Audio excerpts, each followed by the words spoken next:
Mapagpalang araw sa inyo, Sir Seth, at sa lahat ng nakikinig sa channel mo. Tawagin niyo na lamang po ako sa pangalang Nick. Naninirahan dito sa parte ng Davao del Norte. Nangyari ang kwentong ito. May katagalan ng panahon nang nakalipas. Ng mga panahong ito ay naninirahan pa lamang ako sa isang baryong hindi naman gaanong kaliblib sa lugar ng Antique. Taga-Antique kasi ang aking ama, kaya't doon rin kami naninirahan. Binata pa lamang ako nang mangyari ang karanasan kong ito, kasama ang mga pasaway kong kabarkada. Isang beses, habang nakatambay kami ng mga barkada sa tindahan ni Aling Mila, nang lumapit si Mang Ino kasama ang pamangkin nitong dalagang bagong salta. "Mang Ino, baka naman pwede mo kaming ipakilala dyan sa magandang dalagang kasama mo." Tawag pansin ng kaibigan kong si Buladoy sa matandang masungit na makalapit na ito sa tindahan. Tiningnan kami ni Mang Ino isa-isa't masama ang pagkakatitig niya at sinabihang magsitigil umano kami dahil baka samain kami noon. "Mang Ino naman, gusto lang naman namin makilala yung dalagang kasama mo. Masama ba yun?" Kunway wika ng kaibigan ko at kakamot-kamot sa ulo.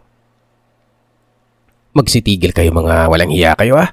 Malilintikan talaga kayo sa akin." Anya ng matanda. Pinandilatan pa rin kami ng mga mata nun. Lalong-lalo na yung kaibigan kong si Buladoy. Maya-maya ay nagpatuloy na sa paglalakad ng matanda at ang magandang dalagang pamangkin nito. Nang sundan ko sila ng tingin, hindi ko maiwasang humanga sa dalaga. Bukod kasi sa napakaganda nito, kaakit-akit rin ang hubog ng kanyang katawan. Tama lang din ang tangkad at malaporsila ng kanyang balat. Kaya naman naisip ko may lahing banyaga ang kasamang dalaga ni Mang Ino. Langya naman talaga itong matandang si Mang Ino. Napakaramot. Gusto lang namang makilala yung kasama niyang dalaga eh. Iiling-iling na sambit ng kaibigan ko. "Loko ka tol. Parang hindi mo naman kilala yung matandang yun. Alam mo namang bukod sa napakasungit nun, bantog pang aswang yun sa baryo, di ba? Matakot ka sa matandang yun. Mamaya pagtripan ka nun aswangin ka. Mayayari ka talaga." Pabirong wika ako. "Sus, kailan ka pa nagpapaniwala sa mga sinasabi ng mga tsismosa ng ating kapitbahay? Wala namang magawa sa buhay ang mga yan, kundi pakialaman at pag-usapan yung buhay ng may buhay. Kalalaki mong tao ay nagpapaniwala ka sa mga ganyan." Turan ni Buladoy. "Nga naman Nick, pati ba naman ikaw ay nahawaan na rin? Huwag mong sabihin tsismoso ka na rin." Biro naman ni Marlon nun. "Di ako tsismoso no." Hinarap ko si Buladoy at sinabi sa kanyang, hindi naman sa nagpapaniwala ako sa mga usap-usapan. Kaya nga lang, para naman kasing kaduda-duda mga kakaibang ikinikilos na matanda. Napapansin ko ring halos ayaw nang lumabas ng bahay ang matanda kapag may araw pa. Lalabas lamang ito sa tuwing magtatakip silim na. Gaya ngayon, hapon na namin nakita sa labas ng bahay ang matanda.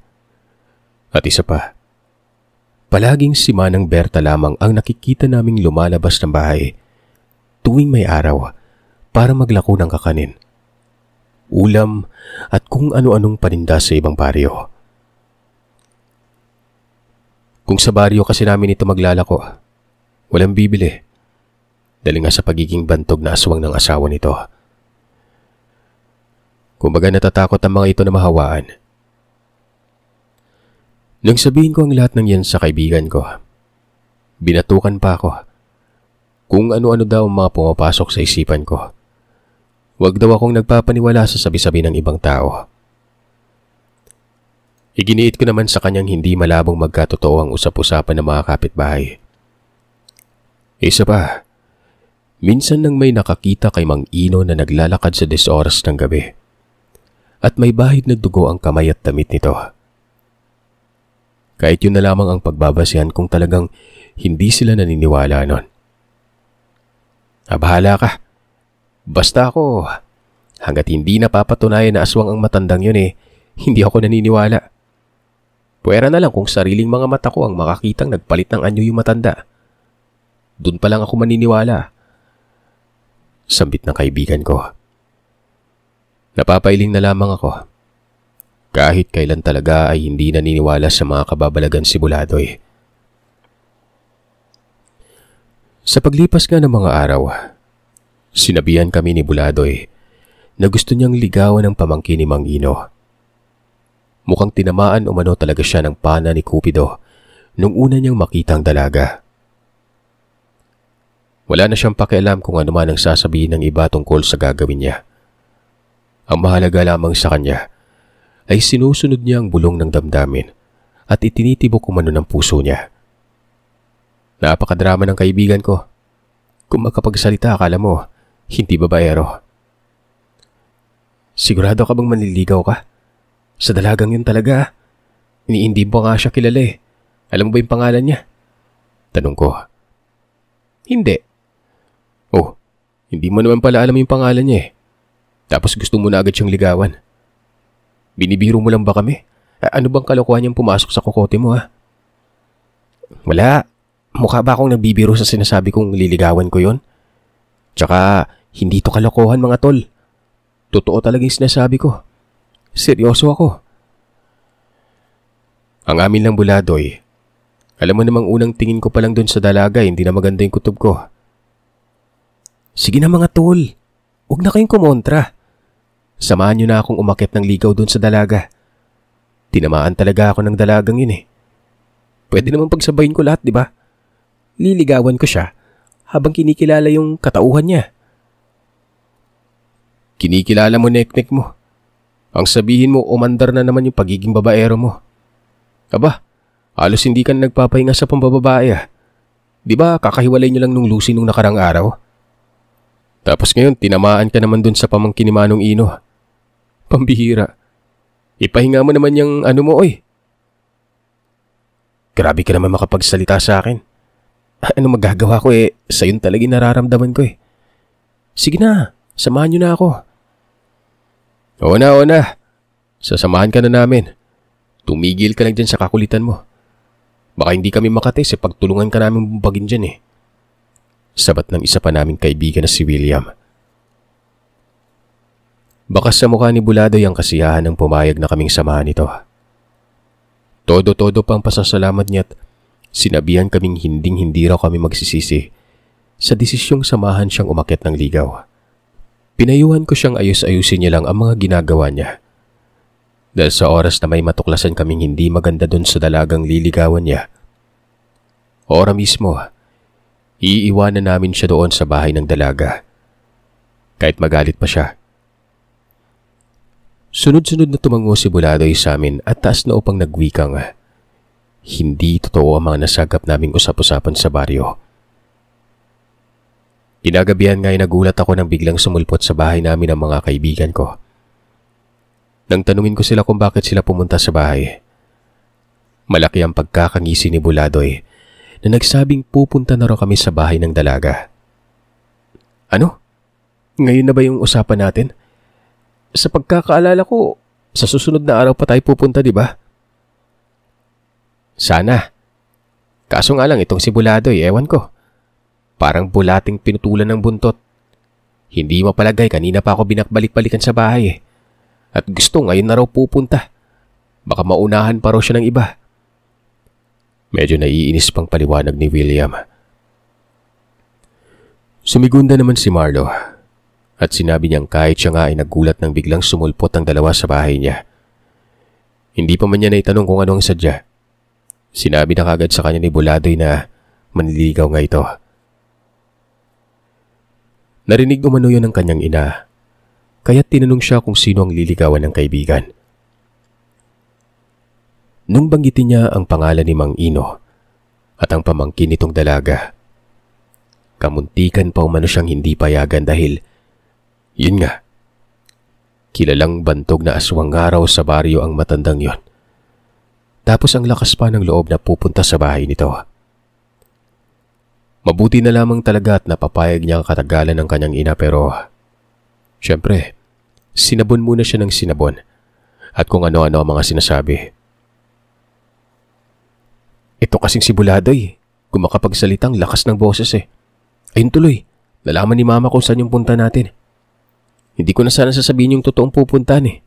Nayari pa tuloy ako. Hayaan mo na. Huwag mo na akong sisihin pa ng paulit-ulit. Humingi naman ako ng tawad sa iyo kanina eh. O saglit lang, magpapaalam ako ah. Nga pala, kapag tinanong kayo ni nanay kung saan tayo pupunta, huwag niyong sasabihin yung totoo ha. Mayayari ako dun. Hindi ako papayagan. Bilin ko sa kanila. Sakto namang pagpasok ko ay nasa sala ang mga magulang ko. Saglit akong pumasok sa silid at nagbihis nun. Nilagay ko na rin sa bulsa ang hindi kalakihang flashlight. Paglabas ko, naglakas na ako ng loob na magpaalam sa kanila. Sinabi ko sa kanilang sasamahan ko lang ang mga kaibigan kong umakyat ng ligaw. At nung tanungin naman ng aking ina kung saan kami pupunta, ang sagot ko dyan lang, basta hindi kami lalabas ng baryo. Hindi ko na hinintay pang magtanong muli ang aking ina at mabilis na akong lumabas ng bahay. Narinig ko naman na pumayag ang aking ama kaya't ayos na yon. Pag magtagal pa kasi ako sa loob ng bahay at hintayin ko pa yung pagsang-ayon ni nanay, marami na naman siya mga katanungan. Paglabas ko, sinabihan ko na yung mga kaibigan kong umalis na kami. Bilisan na nilang maglakad. Huwag na silang magpaalam sa mga magulang ko at baka sila naman ang tanungin. Ilang minuto nang nilakad naming magkaibigan. Saka pa lamang ako nakahinga ng maluwag. Sandali, bakit ka ba madaling-madali sa paglalakad ha? Ang lapit-lapit lang naman ang pupuntahan natin. Baka hindi pa tulog si Manang Berta at ang pamangkin niya kaya pwede bang pag-alan mo lang maglakad? Hinihingal na ako sa bilis mo eh. Saway sa akin ni Marlo nun. Alam mo namang napaka-osesera ng nanay ko eh. Hindi kayo titigilan nun hanggat hindi niya nalalaman ng totoo kung saan tayo pupunta. Sagot ko. Makaraan ngang ilang minutong paglalakad nun, ay narating na namin ang bahay ng matanda. Sa hindi maipaliwanag na dahilan, habang naglalakad kami papalapit sa bahay, biglang kumabog ng malakas ang dibdib ko. Pinagpapawisan na rin ako ng malamig at tila anumang sandali ay matutuyuan na ako ng laway. Hindi ko alam kung bakit bigla na lamang naging ganon ang nararamdaman ko. Samantalang masaya naman kaming nag-usap na mga kaibigan ko nang nasa kalsada pa kami noon. Pakiramdam ko rin ay may kung anong maliit na bagay ang nakabara sa lalamunan ko noon. Nakailang beses pa akong tumikhim para maalis ang kung anumang nakabara. Huy, hindi pa nga tayo nakalapit sa bahay. Parang maliligo ka na sa pawis, paring Nick ah. Natatakot ka ba na baka totoong aswang si Mang Ino? Nakangising wika ni William noon. Hindi ko alam kung nagbibiro lamang ba siya nang sabihin niya yon o hindi. Nang tingnan ko kasi siya, napansin ko ring tumatagaktak rin ang pawis niya na para bang kabadong-kabado rin. Pero itinatago niya lang yun sa pamamagitan ng pagngisi. Sus, ikaw din dyan eh. Tingnan mo yung sarili mo oh. Kagad namang inagaw ni William ang hawak kong flashlight at pinatay. Parang baliw. Huwag mong itapat sa akin yung ilaw ng flashlight na yan. Hindi mo na kailangan ng ganyan. Maliwanag naman ng buwan oh. Kitang-kita ko yung pinagpapawisan ka eh. Hindi na binalik ni William sa akin ang flashlight. Sinaway naman kami ni Marlo. Sabay turo sa kaibigan naming si Buladoy. Nang tingnan ko si Buladoy ay napansin kong napakaseryoso nito. Parang nag-iensayo sa kung ano man ang mga sasabihin kapag kaharap na ang dalaga. Panay ang pagbuka ng bibig niya at kung ano-anong mga lumalabas sa bibig ng mga kataganon. Saglit pa kaming nagkatawa ng tatlo ni Marlo at William dahil sa mga ginawang reaksyon ni Buladoy. Kung may ibang tao nga lang ang makakakita sa kanya, aakalain ng mga yung nababaliw ng kaibigan namin. Kung ano-ano na kasi ang pinagsasasabi ni Buladoy. May pa-action-action pang nalalaman. Panay rin ang pagpunas nito ng pawis sa noo. Huwag kang mag-alala, pre. Alam naman nating lahat na matinik ka pagdating sa babae. Sisiw lang yung pamangkin ni Mang Ino. Mabilis mo lang mapapasagot yan. Wika ko. Patuloy pa rin sana kami sa pagkukulitan. Pero pinigilan na kami ni Bulandoy at sumenya siyang tumahimik na kami dahil malapit na kami sa bahay ng liligawan niya. Alam niyo, sa totoo lang, nasa labas pa lamang kami ng bakuran ng bahay. Kinakabahan na ako't patindi ng patindi ang kabang nararamdaman ko. Pero idinaan ko na lamang yun sa biro at pagpapatawa. Ayoko kasi masabihan ng mga kaibigan kong duwag o kaya'y takot at nagpapaniwala sa mga sabi-sabi nun. Pero noong akmang kakatok na sana ang kaibigan ko nang makalapit sa pintuan, mabilis kong pinigilan ang kamay niya. Nagtatakang tiningnan naman ako ni Buladoy at tinanong kung bakit ko raw siya pinigilan nun. Sa mahinang boses, sinabihan ko silang huwag maingay. Baka may makarinig sa amin. Sinabi ko rin sa kanila na ngayon lang ay may narinig akong may hinang pag-angil at hindi ko alam kung nasaan. Nang ilibot ko ang paningin at pilit na inaaninag ang kadilimang pumapalibot sa buong kapaligiran. Wala naman akong nahagilap na kung anumang hayop nun. Nako, guni-guni mo lang naririnig mo. Wala naman kasi akong narinig eh. Kayo ba meron? Tanong ni Bulandoy. Sabay naman umiling ang mga kaibigan namin at sinabing, baka guni-guni ko nga lang yon. O diba? Guni-guni mo lang yung naririnig mo. Saan niya? Totoo yung sinasabi ko. Maya-maya ka na kumatok. Magmasid-masid muna tayo sa paligid. Naiinis ng sinabi ng kaibigan kong tigil-tigilan ko na raw ang pagiging matatakotin. Nakakahiya umano sa dalagang liligawan niya. Kung makikita nito ang itsura kong daig pa ang humigop ng isang basong suka sa sobrang pamumutla ng labi ko nun. Tumikim ako ng isang beses. Inayos ng sarili. Pero nang akmang kakatok na sana ulit sa Bulandoy, mabilis itong napatigil. May narinig kaming sunod-sunod na ingay na animoy mga kamay na pumapalakpak. Sa pandinig ko ay naroroon ito sa gilid ng bahay. Kaya naman sumilip ako at marahang naglakad papunta sa gilid ng bahay na yon. Narinig ko naman sa paos na boses na tinawag ako ni Marlo. Tinanong kung saan umano ako pupunta. Hindi ko pinakinggan ang pagtawag niya. Tuloy-tuloy lamang ako sa paglalakad hanggang sa napadako ako papunta sa likuran ng bahay. Sumunod ang mga kaibigan ko. Napamura pa si Bulandoy at halatang hindi nito nagugustuhan ang ginawa ko. Panay ang pagtatanong niya kung saan umano kami pupunta at ano ang gagawin namin naroroon lang naman ang pintuan sa harapan ng bahay. Walang hiya ka, tol. Kapag nahuli talaga tayo dito ni Manang Berta, sinasabi ko sa'yo, magkalimutan na tayo bilang magkaibigan. Samit ni Buladoy. Magsasalita pa sana ulit yung kaibigan ko nang sabigla na lamang kaming natigilan sa paglalakad nun at sabay na napatingin sa iisang direksyon. Dahil sa malinaw na malinaw naming nakikita mula sa liwanag ng buwan, ang dalawang dambuhalang puting aso nga. Mahahaba ang mga paa sa may bandang likuran. Nagbabaga ang mga matang namumula. Mahahaba ang pangil ng mga ito. Halos maduwal ako nang makita kong may nilalantakang karning hilaw ang mga yon. At walang tigil na ngumangasab ang bibig. Ang mas lalo pa naming ikinagulat ay nang makita namin ang matandang si Manang Berta na nakatayo malapit sa mga dambuhalang nilalang. Nanlilimahid sa dugo ang bibig nito hanggang sa dibdib na para bang kakatapos lamang nitong kumain ng hilaw na karne.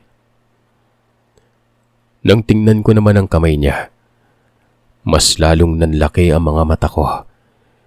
Nang ilabot ng matanaw kong may hawak itong karne ng hayop at maya-maya pa ay walang pagdadalawang isip na nilantakan niya yon. Parang patay gutom ang matanda habang walang sawang kumakain ng hilaw na karne. Samantalang si Mang Ino, nakatayo lamang sa gilid, pinagmamasdan at kinakausap ang dambuhalang hayop. Narinig ko pang tinawag niyang sigbin ng mga dambuhalang nilalang na yon.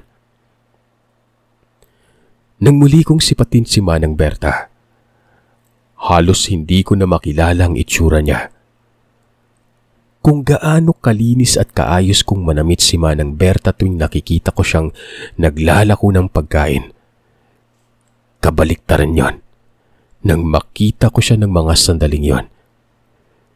Sabog-sabog ang buhok at halos ipangligo na ang likidong pula at nababatid kong dugo yon. Hindi ko nga lang alam kung sa hayop ba o sa galing sa tao ang dugong yun, Sir Seth. Hindi rin siya magkamayaw habang nilalantakan ng karning hawak-hawak niya. Para siyang pusang panay ang pag-atungal na para bang inaagawan ng pagkain. Bumaliktad talaga yung sikmura ko noon. Dali-dali akong bumalik sa bungad ng bahay. Nang makarating ako doon ko na inilabas ang lahat. Suka ako ng suka, samantalang ang mga kaibigan ko naman ay panay ang pagdura. Walang hiya. Aswang si Manang Berta. Siya yung aswang, hindi si Mang Ino. Ano yung dambuhalang nakita natin? Sigbin? Tama ba yung narinig ko? Sigbin, di ba? Tanong ni Marlo. Hindi na ako nakapagsalita pa dahil tuluyan ng binalot ng takot ang sarili ko. Umalis na tayo dito bago pa may mangyari masama sa atin. Wika ng kaibigan ko noon. Ako mga alis na sana kami pero muli kaming natigilan dahil sa nakarinig kami ng mahihinang mga yabag ng paa na para bang naglalakad papunta sa kinaroroonan namin. Mabuti na lang at mabilis na nakapag-isip ang kaibigan naming si William. Hinila niya na kami kaagad papunta sa medyo mayayabong na damuhan nung maramdaman naming malapit na sa kinatatayuan namin ng mga yabag ng paa. Saktong pagtago namin, sumulpot si Mang Ino mula sa likuran ng bahay.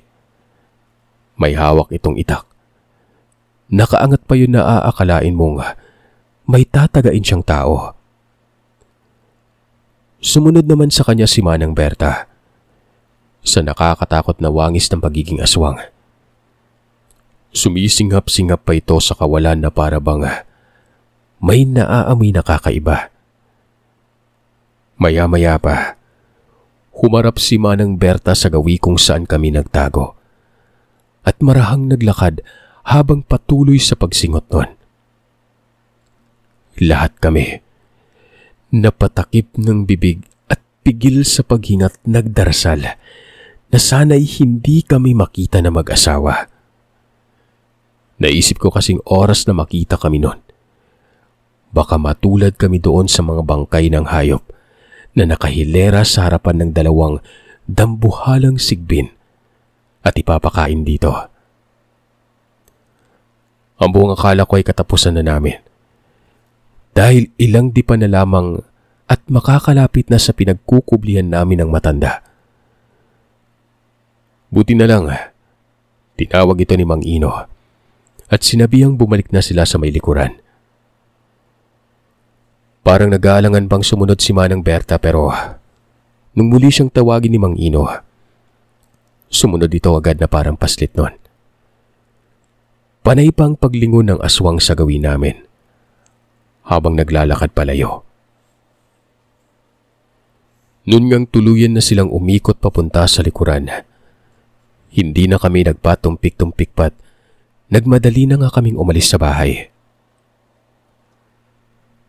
Maya-maya pa, habang tumatakbo, nakarinig na kami ng huni ng wakwak at ang mga yabag ng paa ng hayop na para bang nakikipaghabulan sa amin noon.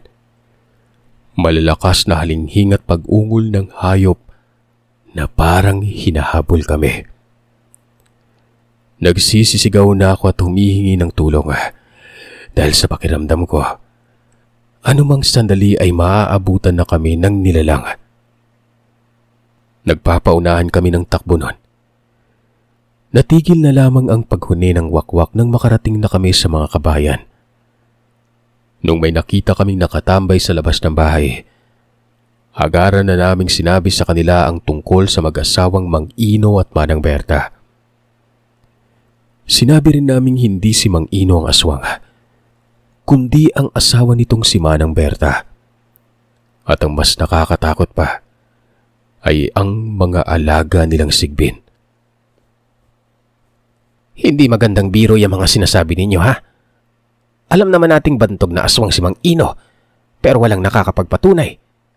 Huwag kayong gagawa ng mas lalong ikakasira sa imahe ng matanda. Wika ng kapitbahay namin na yun na halatang hindi din naniniwala. Iginiit naming magkaibigang totoo ang mga sinasabi namin at kitang-kita namin kung paanong lantakan ni Manang Berta ang hilaw na karne kasama ang mga alaga nilang sigbin.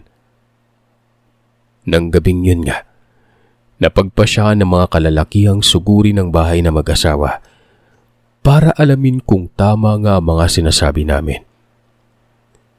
Medyo natagalan pa sa pagpunta sa bahay ng mag-asawang matanda ang mga kalalakihan dahil kumuha pa sila ng kanika nilang itak para may panangganon at panlaban umano sila kung sakaling totoo ang mga sinasabi namin.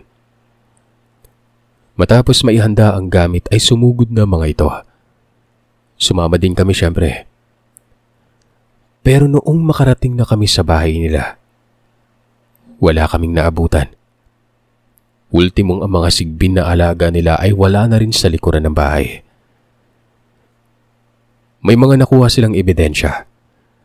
Gaya na lamang ng mga bagong bangkay ng hayop. Gutay-gutay ang mga yon na para bang pinagkakakalmot gamit ang matutulis na mga kuko. At ang dalawang mahabang tali sa magkabilang puno ng niyog na merong likidong pula. Sinabi ko sa kanilang yon ang pinagtalian ng dalawang sigbin na nakita naming magkaibigan.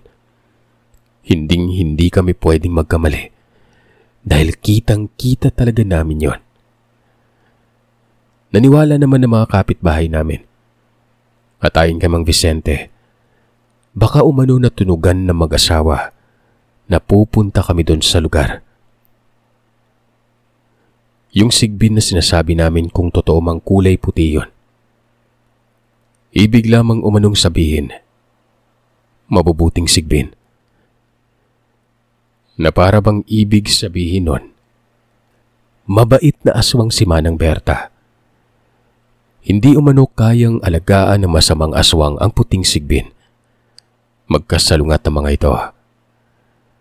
Marahil ay nalaman nilang nasa teritoryo nila kami at baka tinakot lamang kami ni Manang Berta. Kaya nakarinig kami ng huni ng wakwak. Dahil kung tutuusin, kung gugustuin lamang ng mga ito na mambiktima, tiyak, nalapa na kami. Para hindi na muling bumalik pa mag-asawa kasama ang pamangkin nila. Napagkasunduan ng lahat na wasakin na lamang ang bahay. Kahit na kasi sabihing mabait ito, dapat ay hindi pa rin umano magpakampante. Dahil kahit anong mangyari, bali-balik na rin man, ang aswang ay aswang pa rin. Oras na magutom at wala ng ibang makuhang pagkain o mga ligaw na hayop. Baka dumating sa panahong mambiktima ang mga ito na mga tao. Narinig ko rin sa usap-usapan nila na kaya siguro palagi nilang nakikita o kung minsan ay nakakasalubong si Mang Ino tuwing alanganing oras at may bitbit na sako at parang may dugong pumapatak-patak sa dinadaanan nito. Nanguhuli siya ng mga ligaw na hayop sa bundok at yun ang pinapakain niya sa asawa at sa mga alagang sigbin para hindi makapambiktima ng mga inosenteng tao. Pero ang malaking katanungan ng mga kababaryo, hanggang kailan? Hanggang kailan maghahanap at manghuhuli si Mang Ino ng mga ligaw na hayop para sa asawa niya at sa mga alagang sigbin?